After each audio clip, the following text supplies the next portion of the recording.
Awesome. I just want to show the Uh, slides. Let's show the slides. Oh, here we go.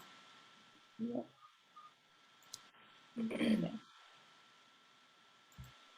Welcome everyone to the Long Island Organics Council. Our meeting today is on compostable and biodegradable products, and we're going to find out where to compost them and the difference between the two, of course. And that's Judy Greco speaking. Yes, hello everyone. I'm Judy.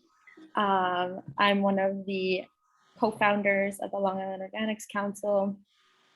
I'm currently in Ecuador and assisting as best as I can from here.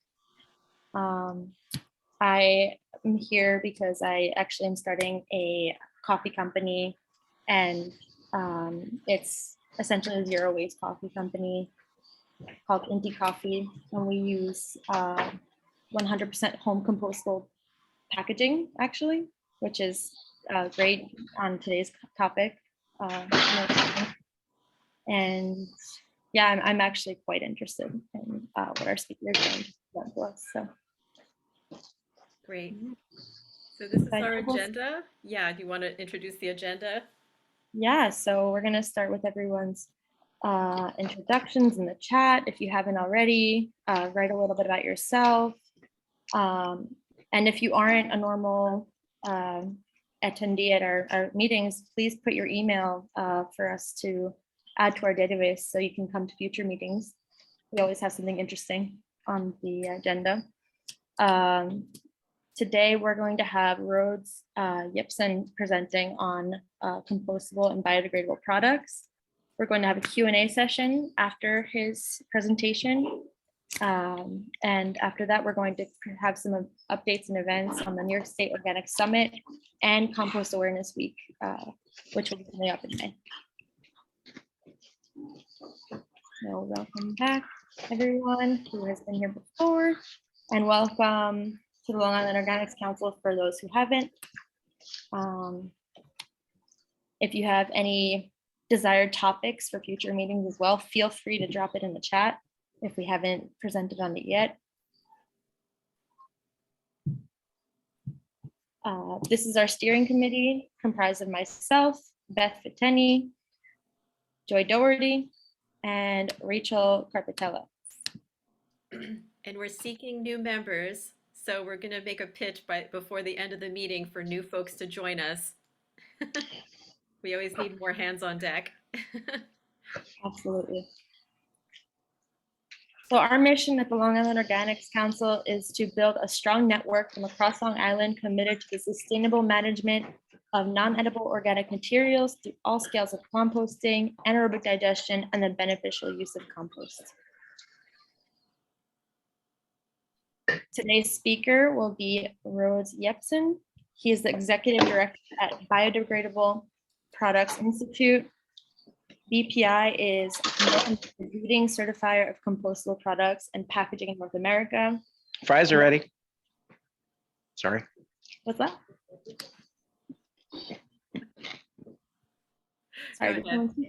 Sorry.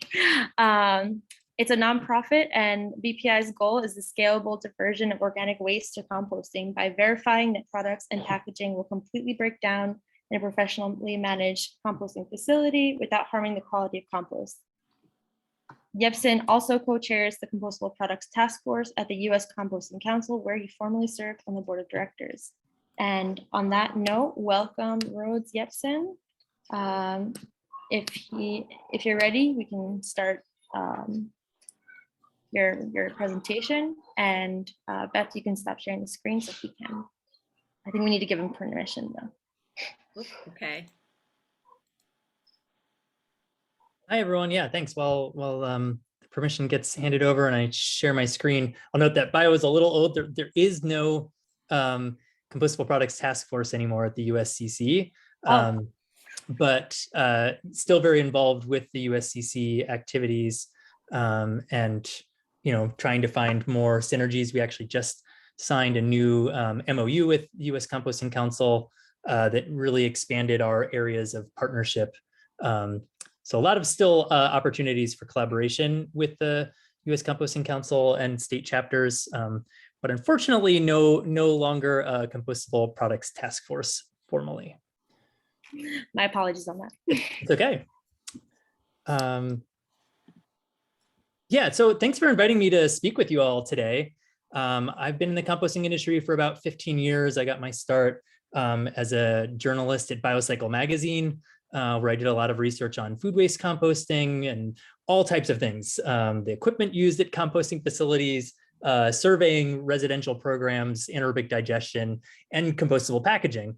And I really saw this nice synergy between the movement to set up more access to food scraps composting programs and an overlap of companies trying to figure out packaging associated with that food and how could you not only help facilitate diverting that food that it maybe is hard to divert if it's tangled up in conventional plastic packaging, but then also, help divert that packaging itself from disposal because maybe it's ending up in the landfill because it never was designed for any type of recovery. So trying to find that synergy between packaging redesign and my true desire, which is around composting.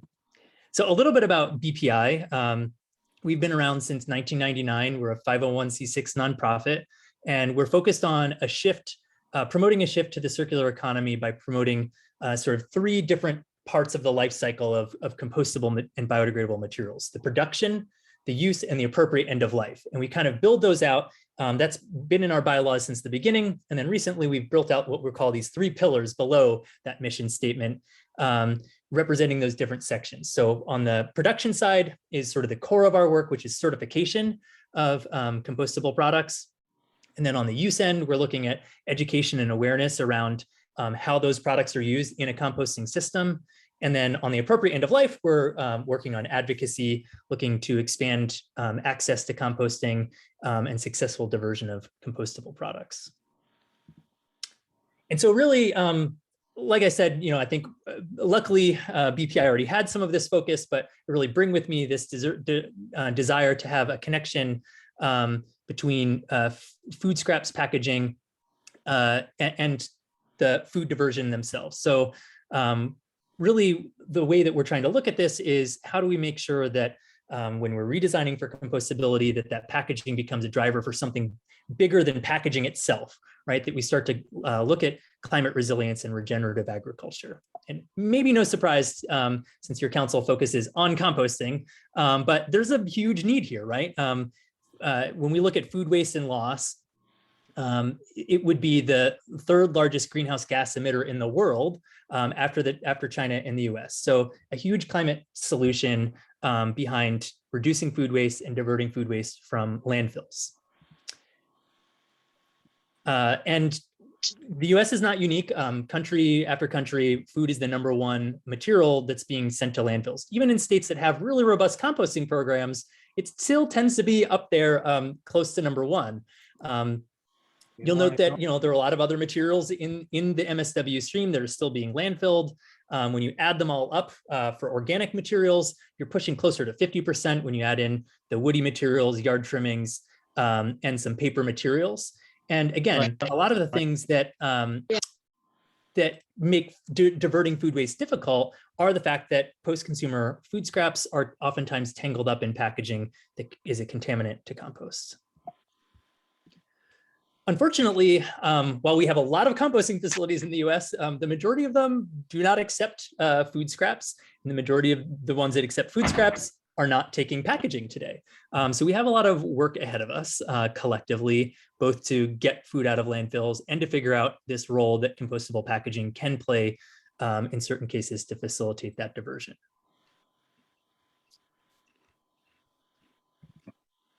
I don't know. Oh, there we go. I think my screen froze for a second there. Sorry.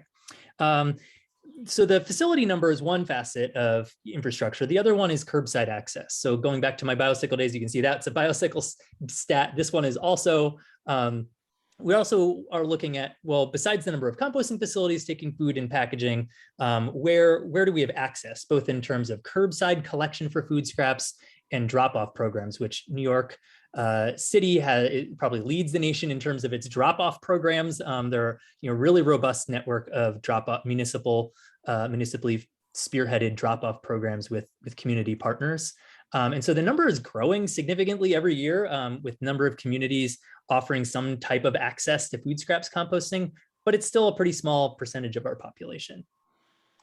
These are two data sets that we've been supporting from BPI's side, including with Find a Composter, and we helped take over Find a Composter a year or two ago from BioCycle as it goes through some transitions, and have revamped it, sort of rebuilt it. It now has the ability, again, if you are a composter, to be able to register in the top right corner, to get your facility in there, or to claim a listing and help update it. And we have plans to also add in that residential data to really, again, try to figure out how do we map out the types of information that people need when we're talking about the purpose of what you asked me to come here to talk about, which is where do you compost things? And so a lot of that is going to happen in large scale composting programs, in drop-off programs, or in some type of subscription service that exists around the country where people, everything from a bicycle collection to a pickup truck to a full scale, traditional waste vehicle, may offer some subscription service to help collect food scraps if your municipality does not. So again, sort of tying that sort of introduction up in a knot, in a bow, when we're looking at this, our mission to try to promote direction towards the circular economy, I think it's helpful, as we think about this, that really where composting and compostable packaging can fit in that circular economy. And it's really kind of two circularities, right? With sort of a butterfly type diagram. And a lot of the talk around circular economy is focused on the blue side, this mechanical technical loop, right? Things that we're talking about with traditional recycling or reuse systems, refurbishing. But when we're looking at composting, we're looking at the biological loop, the biocycle, on the left-hand side. And I think this is what's pretty interesting. As we start looking at how BPI addresses compostable packaging, it's all through this lens of that circular economy and materials that need to be diverted from landfills to be composted.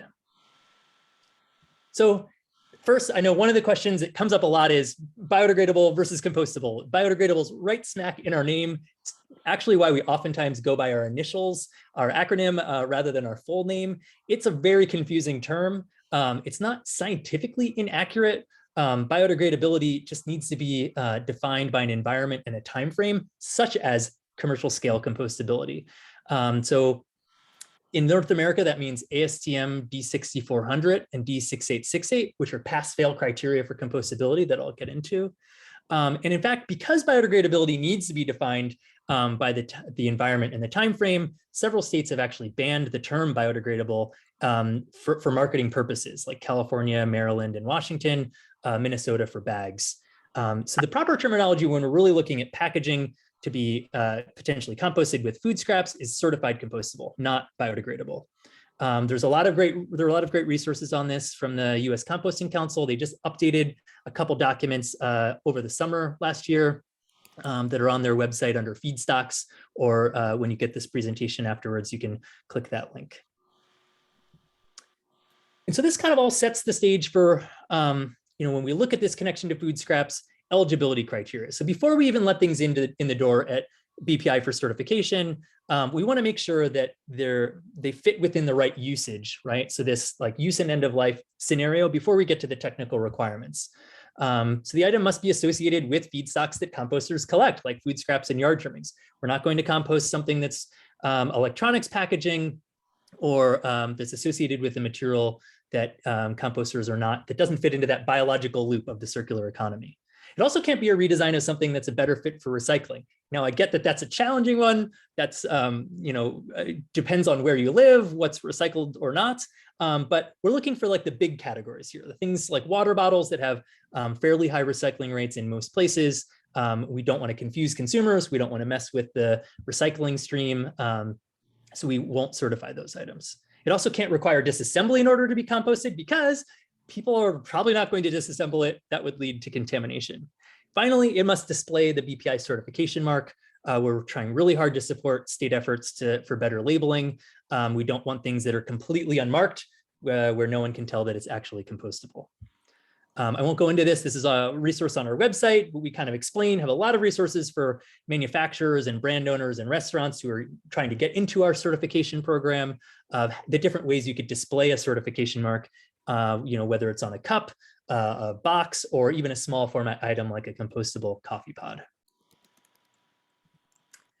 So our certification requirements kind of fit two categories. We already talked about some of the ones on the right-hand side, which are things that we've added in, right? Things that are BPI certification specific, related to that use and end of life, trying to increase the chances that the item will get used in a composting system and get successfully composted. On the left-hand side are the requirements built into the pass-fail compostability specifications. So I won't spend a lot of time on that unless people have questions in the Q&A, but really compostability for a package, it's not one test, it's a series of tests. And I think that's a common misunderstanding. We oftentimes hear about whether an item broke down visually in the field. And that's really just one test, which is disintegration, where the finished item must visually break down and lose its weight in a composting pile. So if you're doing something like a field test, that's really measuring disintegration. We also require biodegradation in a composting environment of the raw ingredients. So taking the plastics used to make a product and making sure that the carbon in that plastic can actually be eaten like a food by the microorganisms. And so what we're looking at is compared to a control, can the microorganisms in compost eat the organic carbon in that plastic? And we can measure that by how much CO2 it comes off of the vessel with the compost in it. Finally, there's a suite of tests for no adverse impacts on compost quality. So heavy metals, we use the same heavy metals test that composters use in things like at the STA program for certified compost, a plant toxicity test. That's all built into the standard. On the right-hand side, we already talked about number 2, the eligibility criteria. We've also, and the use of the certification mark in number 3, we've also done things like build in a ban on fluorinated chemicals. This started right after I was hired, where we became aware of this potential issue. And we took it from the perspective of, could PFAS be and have a negative impact on the quality of the finished compost or the compost operation? We felt yes. It was a little controversial. We were a little ahead of the game on that one.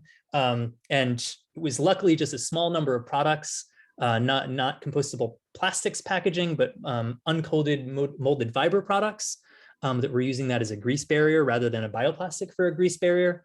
And so we went through the process of banning that starting in 2017, phasing it out throughout through the end of 2019.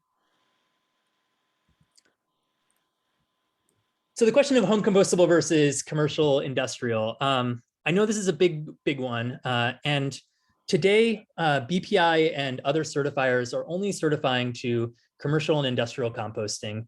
That can include smaller scale composting operations, so long as they're reaching thermophilic temperatures needed for pathogen reduction. Obviously there is, I think that depends, right? As you get smaller and smaller scale, it can be harder to hit some of those higher temperatures in pathogen reduction. You might be doing pathogen reduction for the longer set of days at a lower temperature. But we've seen a lot of smaller scale systems have success so long as they are hitting those pathogen reduction temperatures. But we definitely encourage and support field testing, especially in those systems. The reason that no one is certifying today in North America for home composting is for several reasons. One is that there are no standards in North America for home compostability. Another one is that there is this big push, right, to figure out how we get food out of landfills and promote commercial scale composting and really get to scale. That said, we are fully acknowledging that backyard composting, I've been a backyard composter my whole life. We don't want to rule that possibility out. We just want to take it cautiously and do it slowly. And so we have a project underway right now with several companies helping sponsor it, where we're going to be determining if products that meet existing standards from other countries for home compostability, if those products will break down in typical US bins and typical practices. So we have about 14 items that have been certified as home compostable in Europe and in Australia, and we're testing them in 6 sites around the US, actually 5 in the US, 1 in Canada. in a variety of backyard bin types and sizes. So starting with the really small little tumblers that you might find at a hardware store that maybe aren't going to really do much for composting. There's some breakdown, but it might not qualify as composting, all the way up to like bigger backyard bins and even like an insulated bin to see if that helps in climates like in northern Vermont. So we're really excited about this project. It should be completed at the end of the year. If it goes well, it would really help set us up for certifying for home compostability. If it doesn't go well or we get mixed results, we'll have to look at whether we need to develop a new standard. And again, this is not a knock on the European and Australian certifiers or the packaging, Judy, that you're looking to use for your coffee business. It's just that we're not so sure. We haven't seen studies that really validated those home compostability standards. From what we can tell, it looks like it's the same test as the commercial compostability standard, but at a lower temperature and double the time frame. It's a fair assumption, but we want to prove it out in reality before we start certifying it. I think the last thing I had was a new resource that may be of interest or use to you all. If you are a composter yourself or you're working with composters who are a little skeptical of certified compostables, we are doing a lot of things. And this is just one of many, many things that we're trying out to really build confidence in our certification program. We want to know if people think that our products are not breaking down in their composting pile. We would like to test the sample you've screened out and figure out if it is compostable or not. We might not be able to tell if it's certified, if it's a little scrap of plastic, but we would be able to tell by sending it to a lab what type of plastic is in that product. If it's compostable, we'll help you field test if you're interested and see if similar certified items break down in that composting system or not. Is it specific to a particular brand that didn't break down? Is it something going on in the process? If it's non-compostable, that's still a problem, right? Contamination is not welcome, but it's not necessarily a BPI certified problem. We'll still help you try to figure out maybe there's a law that the local jurisdiction could work on or an education campaign to get those conventional plastics into the right bin, trash or recycling. So thank you. I know that was really fast. Was trying not to go too long, but I wanted to make sure you got a lot of that information, and hopefully that can spur some good questions. Great. Beth, can you get our presentation up again? Yeah, sure.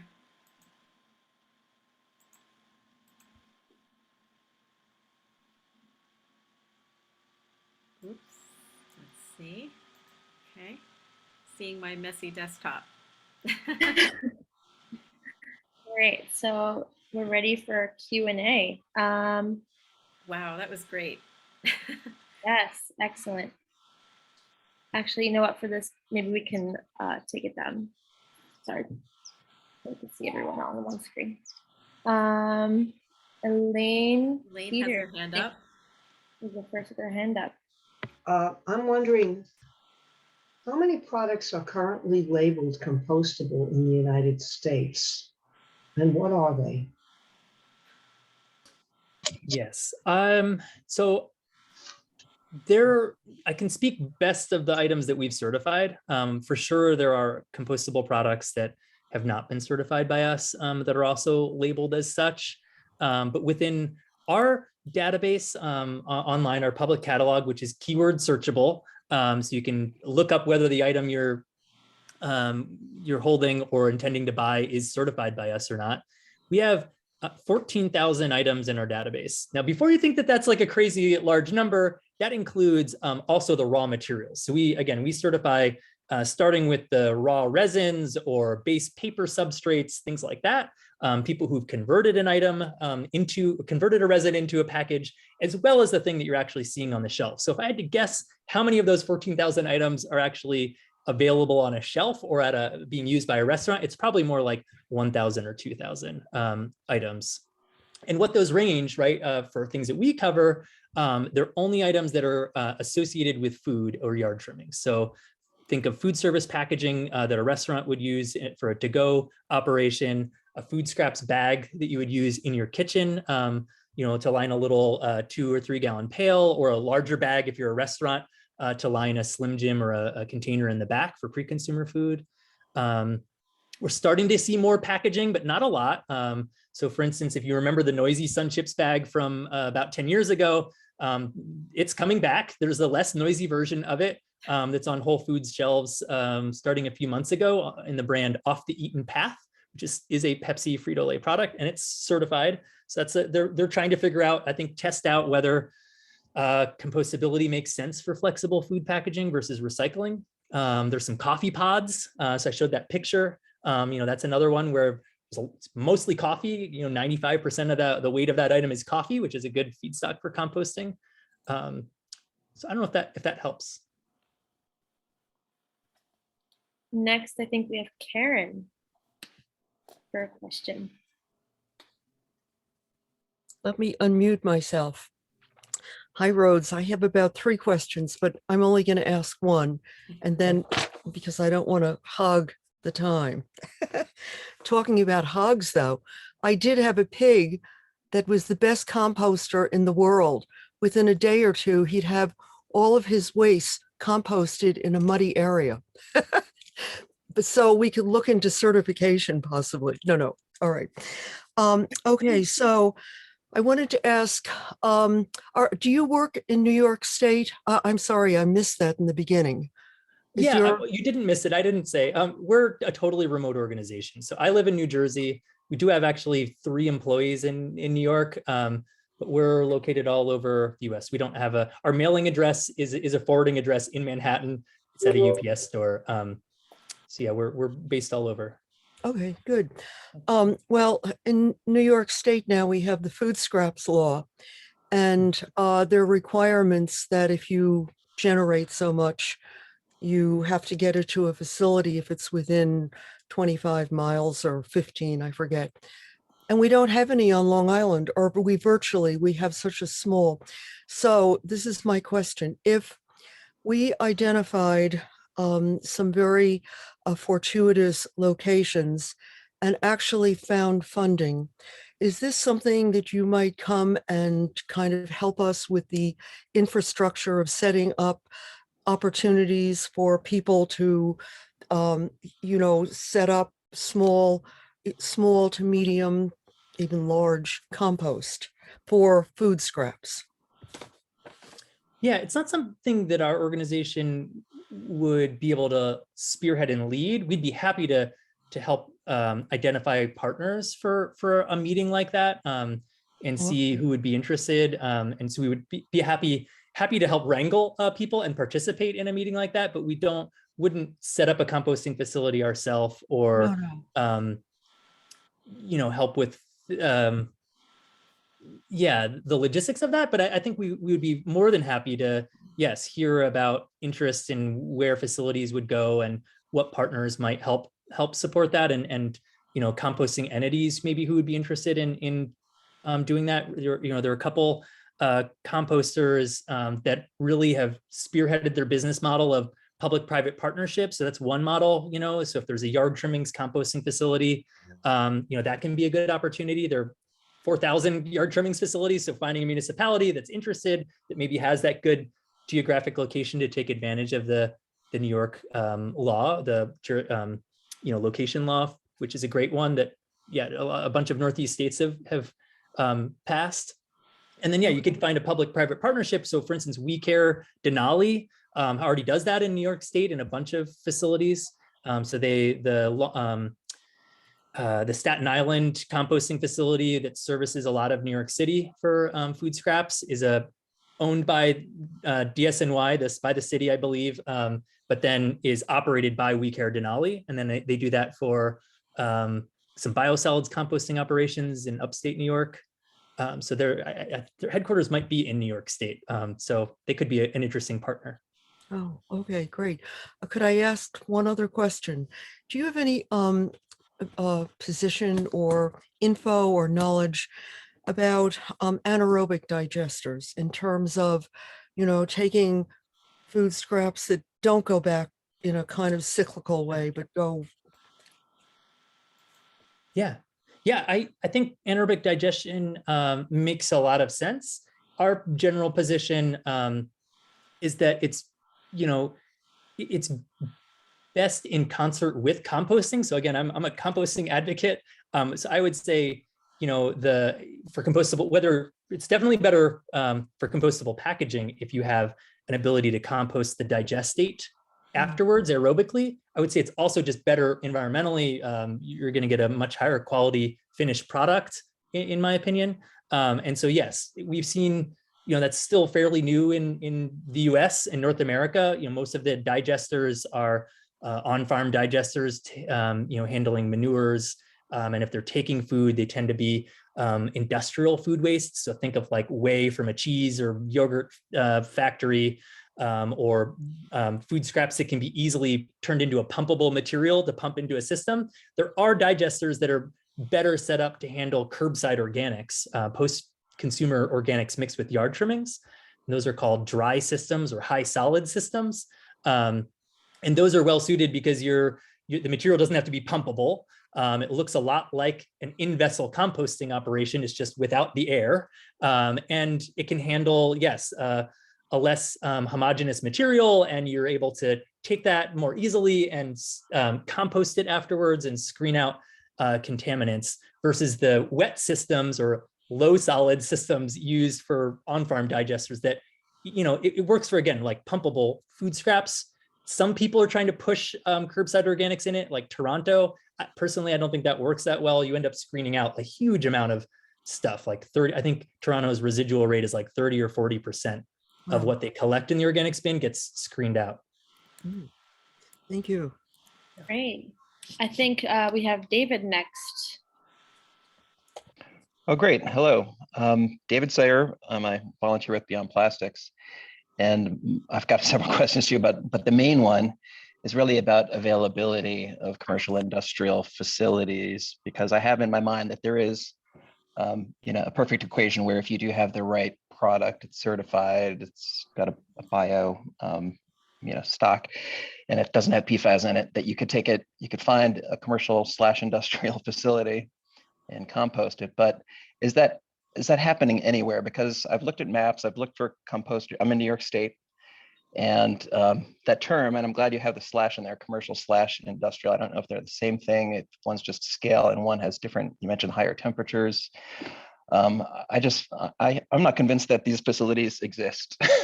So can you maybe tell me a story about New York State where you've got materials that are certified, that are going to an industrial composter and getting treated properly? Sure. Yeah. Yes. It is for sure in its early stages, right? Everyone has their own comparison to other fledgling industries, right? Like, I don't know, airplanes and before there were airports or whatever. That was one I heard the other week, which I was like, oh, that's an interesting one. I hadn't heard that one before. But yes, for sure, the composting infrastructure for food in general, right, is in its infancy. So just forgetting about packaging for a minute, there just aren't that many facilities taking food in the US. Of the 4,700, it's like roughly 500 or so, facilities taking food, period. About half of those, maybe less, maybe a quarter of those are taking some type of packaging. And so, yes, percentage-wise, not a lot in New York State. There are some smaller composting operations that are focused on collecting residential food scraps in a subscription program, and they're primarily focused on acceptance of a food scraps liner or a bag, right? So not packaging, but the tool just to make it tidier to collect in your kitchen.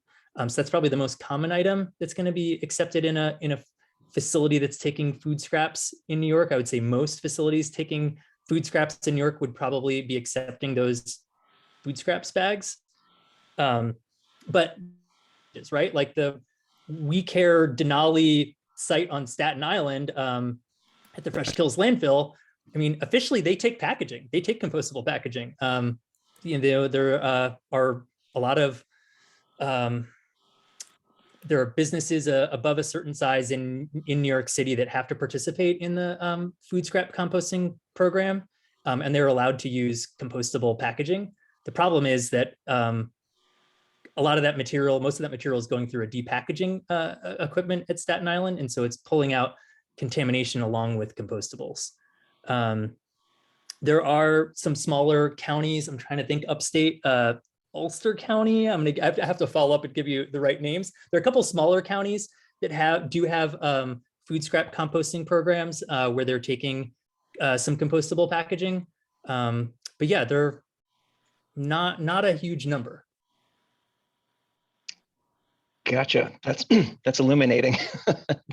But yeah, that was my fear too, is that other Yeah. than, for basic, compostable film, effectively not hard like silverware or plasticware. Yeah. Okay, great. I want to ask a follow-up, but I would like to maybe follow up with you offline. And Yeah. you mentioned something about other greenwashing, the FTC and their green guides came to mind. And when Yeah. you say that the availability is such that, like other recycling laws, if it's not over 60% available nationally, you can't call something recyclable. It should be the same way for compostability. Yeah, it is. And you can call it recyclable. You just have to put disclaimers on it, right? So built into our disclaimer, it says compostable in commercial facilities, which may not exist in your area, check locally. And so, we definitely are very well aware of the FTC green guides and have talked with the FTC and shared all of our communication that we provide to companies and members to try to make sure that those claims are accurate. But I totally hear you. I mean, obviously, we are very But there should be interested. Yeah, a percentage, just like curbside recycling, 60% availability to all communities. That's for an unqualified recycling claim, to my knowledge. Well, I'm just saying there should be something similar for compostability. There is. So we can't say compostable without a qualification until we've hit a 60% access number. That's interesting. All right, I'll follow up. Yeah, follow up with me, because I'm not, we definitely don't want to greenwash. And that's why, when I joined, we're focused so much on the education and advocacy side and trying to expand opportunities to successfully compost these items, because I think there's a big potential, but we're not there yet, right? I mean, it's definitely, I don't like the cart before the horse analogy, because I think you can't get there overnight. It's not going to happen. We really need to parallel path things. And I see, a lot of interest, like in extended producer responsibility as being another really great one there to help figure out how to make sure that if there's more compostable packaging, there's a great funding stream for funding composting facilities to make sure that we get to those correct access numbers and recovery numbers, because access alone doesn't really mean much. Great, Awesome. thank you. I think next, Wendy wanted to ask a question. And then after that, we have Jane. And then I think we'll have to wrap up the Q&A. Wendy, I think you're muted, or Wendy and Mark, I believe. Yeah. Yeah, the question that I have. Oh, I'm Mark, not Wendy, but she's here. I was having so much trouble getting on. I didn't want to mess too much with the settings and get thrown out again. So I just left her name on because we share the same laptop for Zoom. Okay, that being said, I'm wondering what composting operation Jane went to that stopped taking food. It would behoove them to maintain their raw material stream, to get in touch with their providers, to have them try to go through the material and clean it up at the source if they want to maintain that, if they want to, increase their revenue stream, increase the volume that they're receiving. It would behoove them to, have their suppliers provide them with cleaner materials. And I wanted to backtrack to something about the anaerobic digester. I want to know if Rhodes has any information about any anaerobic digesters besides the one that's proposed for Yaphank, and if he knows about the status of that one, and anything he could, information he could share about the Yaphank AD. I don't know much about that one. While I live in New Jersey, we have a national focus, and so I'm happy to learn more about it. I know that, there's a lot of focus in the general New York City area about the waste management core facilities, right? And this technology of trying to, again, kind of screen and press materials and get it pumpable and put it going into wastewater treatment digesters in the New York area. But I don't know that one. I know that there's one in Connecticut that's trying to pull material from the greater New York area. And and that is also, yeah, looking at how they can get compostable bags and other packaging into their system. But yeah, right now it seems like, again, a lot of the digester direction is in these low solids wet systems that are really better for food or biosolids, but are more challenging when you have a post-consumer stream of food scraps in packaging. This is Sally from Roland from DEC. Just a piece of information. The facility in Yaphank is about to break ground. They have all the permits and everything they need. So obviously there's a length of time for construction, but they're supposed to break ground this month. Okay, which of the, do they have their own parcel, or is that on one of the 6 Winter Brothers parcels? Now, this is at Big Liotti. It's on their existing. Oh, it's on, it's on the LIC on the LIC Yep. grounds? Exactly, yeah. Okay, because I was wondering how, if LIC is tying into the Food Scrap NYC program, if they're accepting anything from the city and from either Nassau or Suffolk County. And if so, are they encountering the contamination that Jane referred to in the chat? Or are they moving forward with that? And also, has the digester started letting contracts for accepting materials, or are they going to be doing it in another fashion? Certainly they would take from Nassau and Suffolk County. Whether they'll take from New York City, I'm not sure yet. Probably depends on how much they can get from Long Island. I don't know if they've formally done contracts yet, since it'll take them at least probably a year for construction. So they're a ways out from actual operation. So I don't know how. Yeah, at least they're not breaking ground in the middle of winter, so they should get the foundation and the frame up Yep. before the snows fly. Yep. But another thing for that, have the individuals involved with that, with the town of Brookhaven, are they starting to produce like mass mailings to let the public know that there's a facility available for food drop off? Is that going to be in the pipe for this down the road, or do you have any input in that direction that you can share with us? Right now, the facility itself Especially people who, don't have a yard and can't compost, that, live in apartments and stuff. Yeah, right now the facility is designed just to take commercial materials in trucks, but obviously if a town, like if Brookhaven wanted to have a residential drop off, I imagine it would be amenable to hauling to this facility. So my guess is it will really be up to municipalities to decide if they want to have collection, which, as you know, a number of them do in other parts of the state, and have some arrangement to drop it off at this facility for processing. I'm sure that could happen when they get going. Great, thank you so much. Well, Sally. I think we that's, need to move on to Jane, and then I think we're gonna have to wrap it up there. Okay. yes, I was wondering about, Okay, thank you, Sally. I was wondering about, with the BPI work, is there any thought of putting labeling on the packages that are certified, not in words, but in a symbol? So for example, recycling really took off when they used the 3 chasing arrows. Is there a way that a symbol could go on to those items that are compostable with another indicator like a CI for industrial composting level, or CH for composting for home, or something like that, that's a fairly easy recognizable thing for people to know whether what they're purchasing is compostable or not? Yeah, it's a good question. I think, our certification mark kind of takes that role.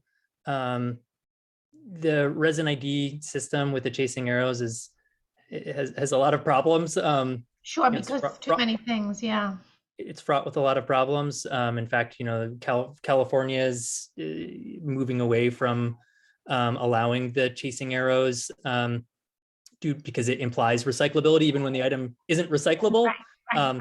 Compostable plastics actually fit into a number 7 in the triangle. and sometimes we'll say the resin code under it, like PLA, which is a common bioplastic. I know cities like Seattle, which accept compostable packaging in their curbside food scraps program, sometimes indicate, look for the number 7 and the letters PLA. If Well, but we're trying to. I have to interrupt because I don't want to take too much time, but you said that you have a composting symbol. I might have walked away for the moment. Was it shown that we can see what that symbol looks like? Yeah, yep. Yeah, it's on our website too. Okay, Yeah, I'm happy to Yeah, okay, share more of that. great. thank you. Wonderful. Thank you so much, Rhodes, for answering everyone in this session. And if anyone else has other questions, maybe you can drop it in the chat. And if Rhodes has time for it, he can respond in the chat.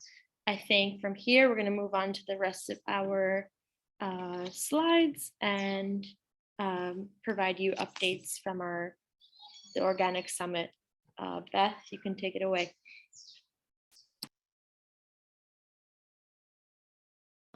Okay, can everyone hear me okay? Yes. Yes. Okay, so so thank you, Sally, for being on the call too from DEC. That's really great. She was up there in Albany as well.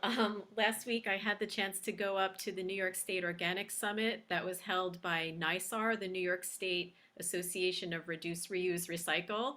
And I just wanted to run through a little bit of, what I got out of it. I think there were a few other people maybe on the call. We had Claire and Melissa, Paul. I don't know if you guys wanted to speak up and, share what you got out of it, but one of the main things that I learned was that there's just so many successful food scraps recycling projects happening in municipalities around the state, and learning about how they engage their communities, which was really inspiring. We actually had Claire and Paul from Port Washington speak in one of the workshops. And we also heard from the Big Reuse Project, which is, they have 2 sites. One is in Red Hook, which is a hand-turned composting facility, and one in Gowanus, that's a mechanical composting facility. And I just heard so many inspiring stories. Like there's a community in Rhinebeck where they actually have volunteers go and pick up food scraps from elderly or immobile people in the community that want to compost, which is so nice. One community, they pick up their food scraps on bicycles because they said not only is it more eco-friendly, but it also opens up more job opportunities since bicycles don't need to be plated or insured. So I thought that was pretty cool.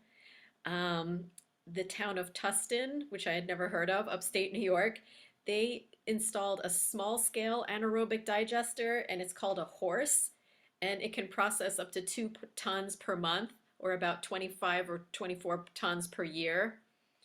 So pretty inspiring stories. And I wanted to point out, I'll put it in the chat, that Senator Cory Booker has federal legislation to promote more composting facilities, and compost in this case stands for cultivating organic matter through the promotion of sustainable techniques. And it's to require the designation of composting as a conservation practice and to provide grants and loan guarantees for composting facilities and programs.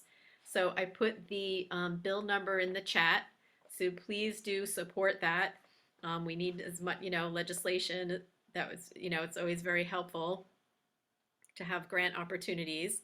And along those lines, I learned that the DEC at the state level will be soon giving out grant opportunities or making a grant available for municipalities and potentially to work with local communities. So that's very exciting. The state is also working to revise the New York State Solid Waste Management Plan. So we'll have to keep an eye on that.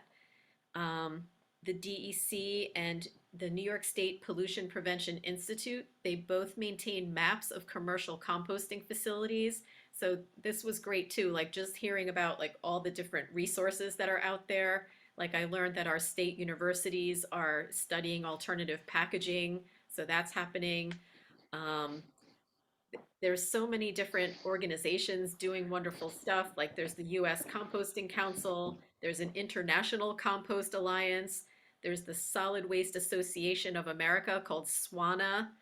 And many of these organizations offer like municipal zoning templates because, you know, if you want to get a permit for a new facility. So at least it's good to know that there are these tools out there. There are calculators to calculate how much greenhouse gases your composting facility, saves. And we had the chance to actually go and visit the town of Bethlehem facility. So this was the pictures that I took from there, and it was so fun. This guy was a real character, and he was showing us around the site. They had these huge windrows of compost that they turn mechanically, but now they just started a new process of using static aerated piles where there's like the pipes that pump the air underneath the piles. So it's really exciting. They've been composting for years. So we got to see it in action. And I wanted to mention that we also saw, oh yeah, so there was an artist there. This was so interesting. I think we put her name there at the bottom. She made art out of food scraps, which I just thought was so cool. Like even, you know, just finding the beauty in the mold on an orange. I just loved the whole concept. So it was really nice. So we put her name there in the bottom. Um, but yeah, so in terms of some upcoming activities, we also wanted to mention to this group that International Compost Awareness Week is coming up the first week of May. So we have two events that are scheduled. So far, we'll be screening the movie Kiss the Ground on Tuesday, May 3rd. That will be in partnership with Starflower Experiences. We don't know what time yet. This is all in the works, but we'll be sending out an email. So definitely make sure to put your email in the chat box if you're not already on our list directly. And then you can please join us to visit the one registered commercial composting site that we have here on Long Island, which is with Grounds for Appeal. I think it's in Center Reach. It's at Hobbs Farm. So that will be taking place on Saturday, May 7th, probably in the early afternoon or so. Yeah. So that's for Composting Awareness Week. And of course, we'll be sharing a lot of information on our social media, on Facebook and things like that. So please, feel free to take anything we share on the Long Island Organics Council Facebook page and share it to your contacts, and we'll spread the word about composting. I know, Rachel, I don't know if you wanted to speak on this, but coming up, we're also going to try to plan a visit to the Scarsdale and Greenberg composting sites where they have community, like a municipal food scrap recycling program. I don't know if Rachel is still on. Okay.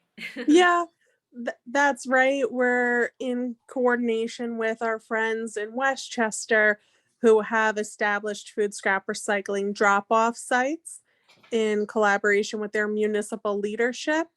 And many of you attended our last meeting where we heard from those individuals about that experience and the programs that are ongoing. So we are planning a visit to those sites in the early summer, and we will provide a invitation template letter that you can share with your municipal leaders to invite them to join us on that site visit to the food scrap drop-off sites. So we will let you know when that date is set for the early summer. Great. Thank you so much. Yeah, and along the lines of writing letters, we also wanted to make sure that we'll probably be sending out via email a template, but we wanted to encourage everyone that's part of this group to be writing to your townships on Long Island to encourage them to start these, food scrap recycling programs, because without us speaking up, it's not going to happen. So we sort of created a template that everyone can use, and we'll send it by email. Let's see, other updates.